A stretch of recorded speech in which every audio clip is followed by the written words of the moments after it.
Next order. Order number 10, motion. Condemnation of acts of lawlessness, destruction, and vandalism on public and private properties and infrastructure during the June 25th general demonstration. Mr. Speaker. Yes, Minority Leader.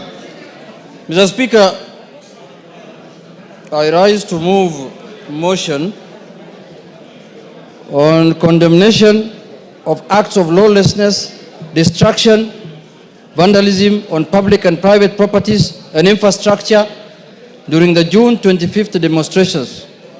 That appreciating that Article 37 of the Constitution guarantees the right to assemble, demonstrate and present petitions to public authorities peacefully, further appreciating that on Wednesday 25th June 2025, sections of the population participated in public demonstrations and protests in various parts of the country, deeply disturbed that in exercise of this great constitutional right, there were numerous cases of violence. Order members. Order members who are walking out of the chamber. Honorable members. Yes, Millie. Thank you, Mr. Speaker. Mr. Speaker, I'm actually speaking in relation to members who are walking out of the chambers. They may have misunderstood what you said.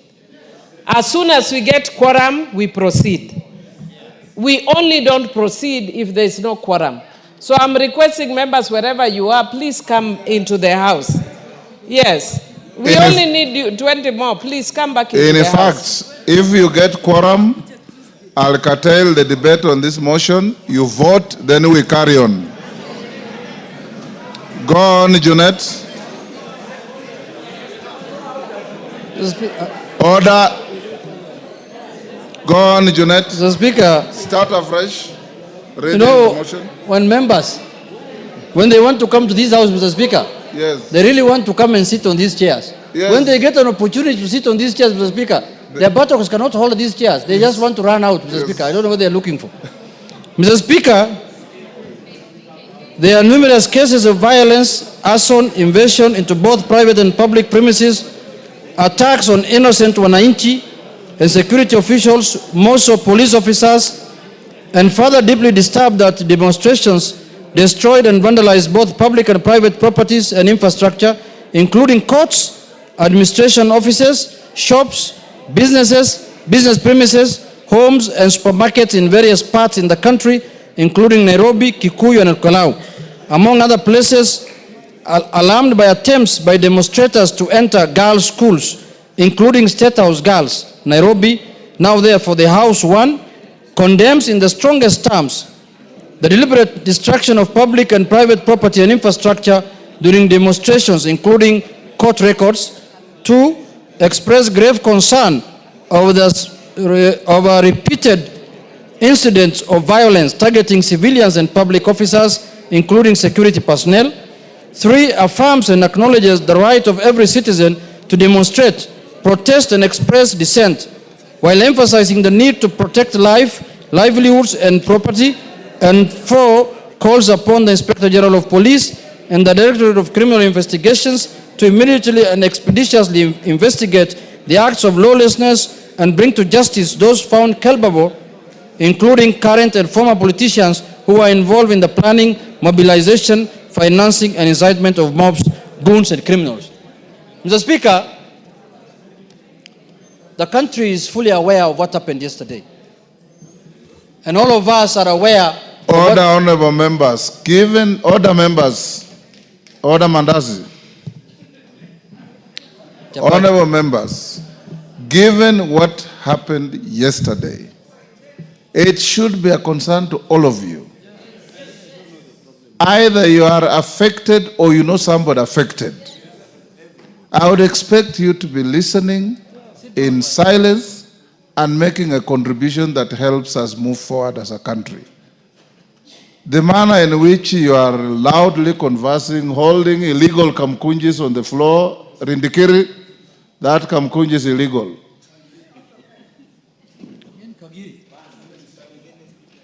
I urge you members, for Kenyans to understand and appreciate your leadership, that you speak soberly, you exercise some restraint in your conversations. If something is pressing and you want to talk, I have made rooms for you out there to do so. You can go and do so. And give those who want to pay attention and listen, including your speaker, time to do so. Junet, go ahead. Thank you, Mr. Speaker. Mr. Speaker, I have moved a motion, Speaker, concerning what happened yesterday in our beloved country. Mr. Speaker, all of us were around this country yesterday.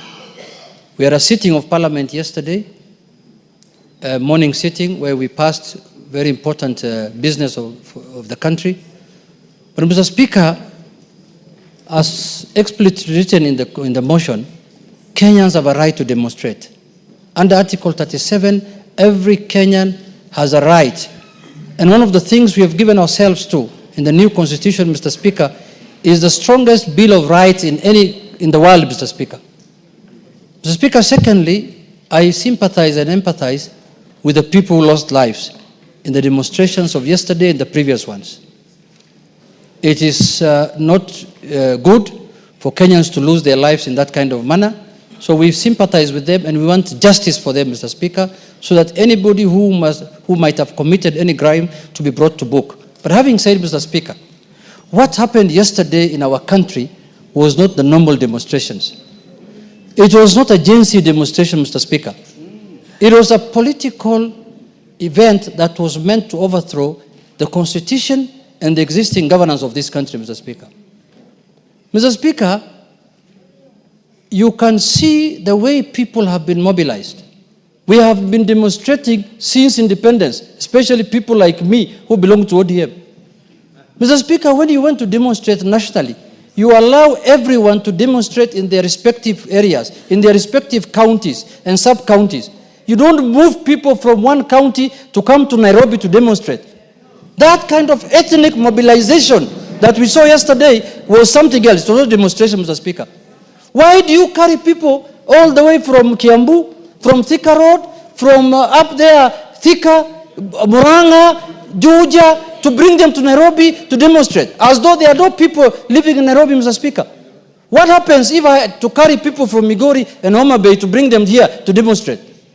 Mr. Speaker, what happened yesterday was ethnic mobilization to fight and overthrow the Constitution of the Republic of Kenya. Mr. Speaker, Kenyans are being lied to. Kenyans are being told that this is a GenZ demonstration, Mr. Speaker. I want to prove to Kenyans that there was no GenZ demonstration because colleagues of ours were used to mobilize people to come and demonstrate in Nairobi. We know Honorable Kakuya, Honorable Major Dong, Honorable Manzo in Mwote, all were mobilized to bring goons and people to Nairobi, Mr. Speaker, to make sure that there is problem with this country, Mr. Speaker. Mr. Speaker, let me have my say, you will have yours. Mr. Speaker, this is what happened. The newspapers and the media of this country will not tell you, Mr. Speaker. Mr. Speaker, Mr. Speaker, people have not been used. Without a substantive Mr. Speaker, he cannot mention. Mr. Speaker, Order. Mr. Speaker, Take your seat. Order. Take your seat. If order.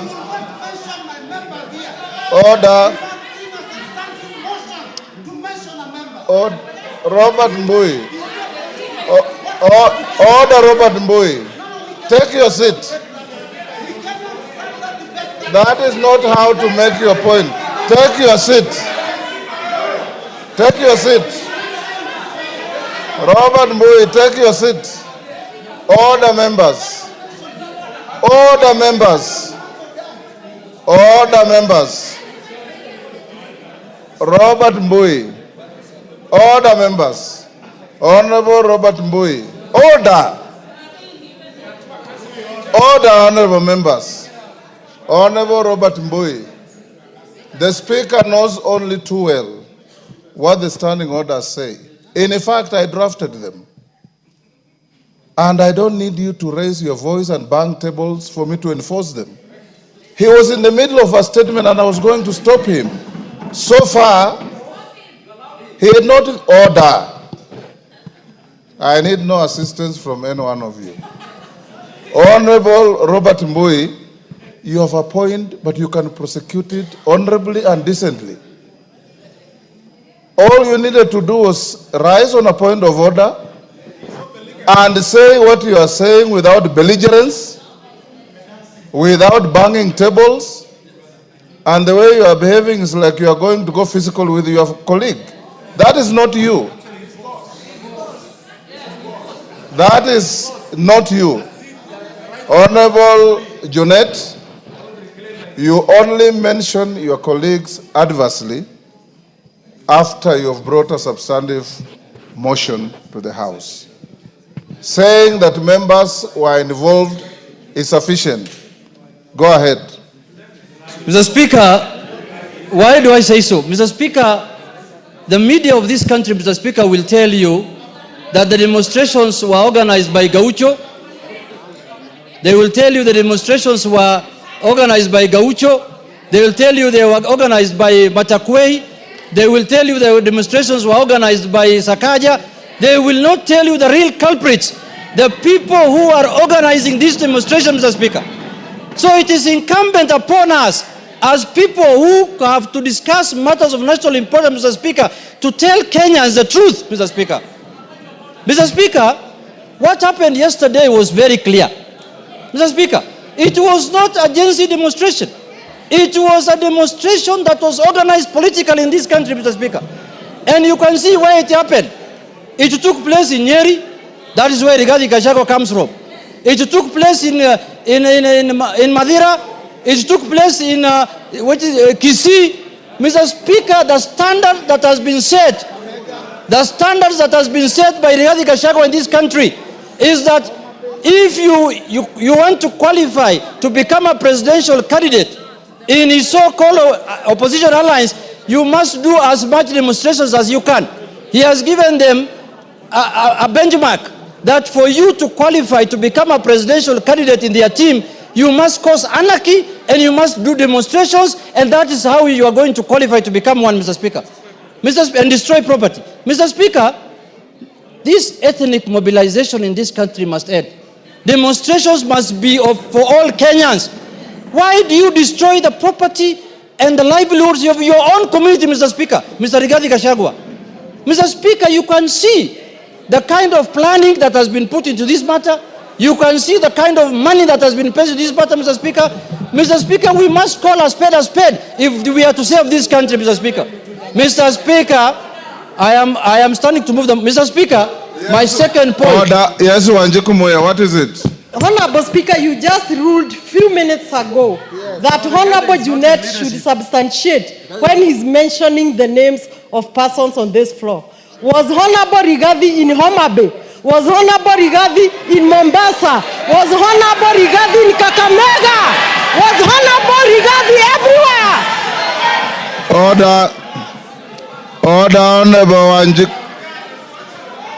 Gone. Order. Gone.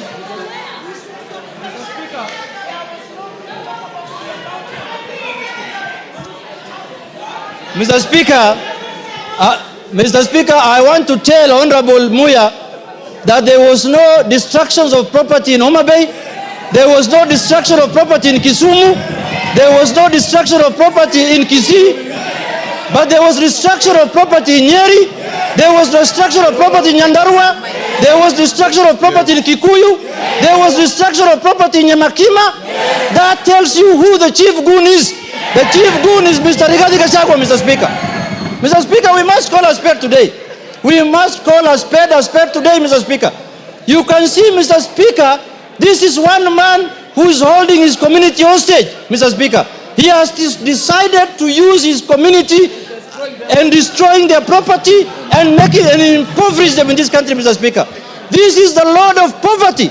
This is the man who wants to make the community from Mount Kenya to become poor so that he can rule them, Mr. Speaker. Mr. Speaker, I want to say this. Order, members, listen to yourselves. Mr. Speaker, I want to say this. This country has a constitution. This country has a government. The government of the Republic of Kenya and the constitution must make sure that every citizen's life is protected and their property is protected, Mr. Speaker. We have an election in 2027. We don't have any other election before then. If you want to remove a government, you will not do it by force. You will not do it through demonstrations. You will not do it through burning and destroying people's property. You have to wait for the election to arrive. Mr. Speaker, my second point on this matter, the media of this country. Mr. Speaker, I support the freedom of the media, Mr. Speaker. And yesterday, I was sad when the live coverage was removed, Mr. Speaker. But Mr. Speaker, the freedom of the media also must come with responsibility, Mr. Speaker. Mr. Speaker, the media must be able to make sure that they report accurately and factually, Mr. Speaker.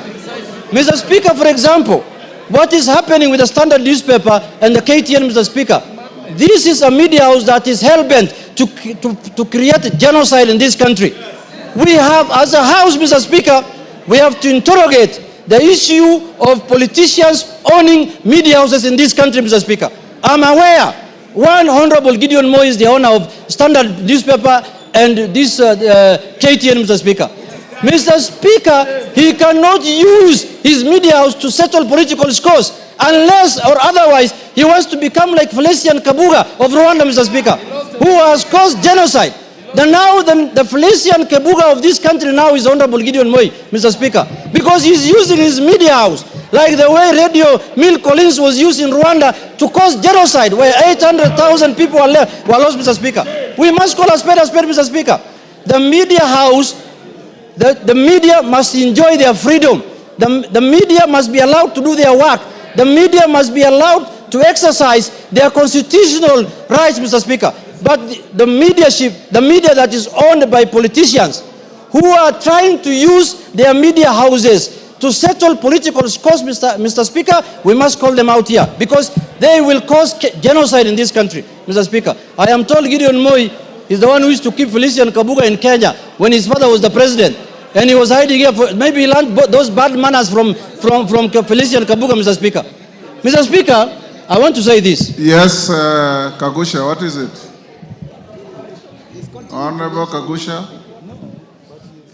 Honorable Speaker, is it in order for the honorable member to continue mentioning the names of honorable members, either present or who have been in this house before, adversely in this house without a proper motion? Honorable Speaker, on the same...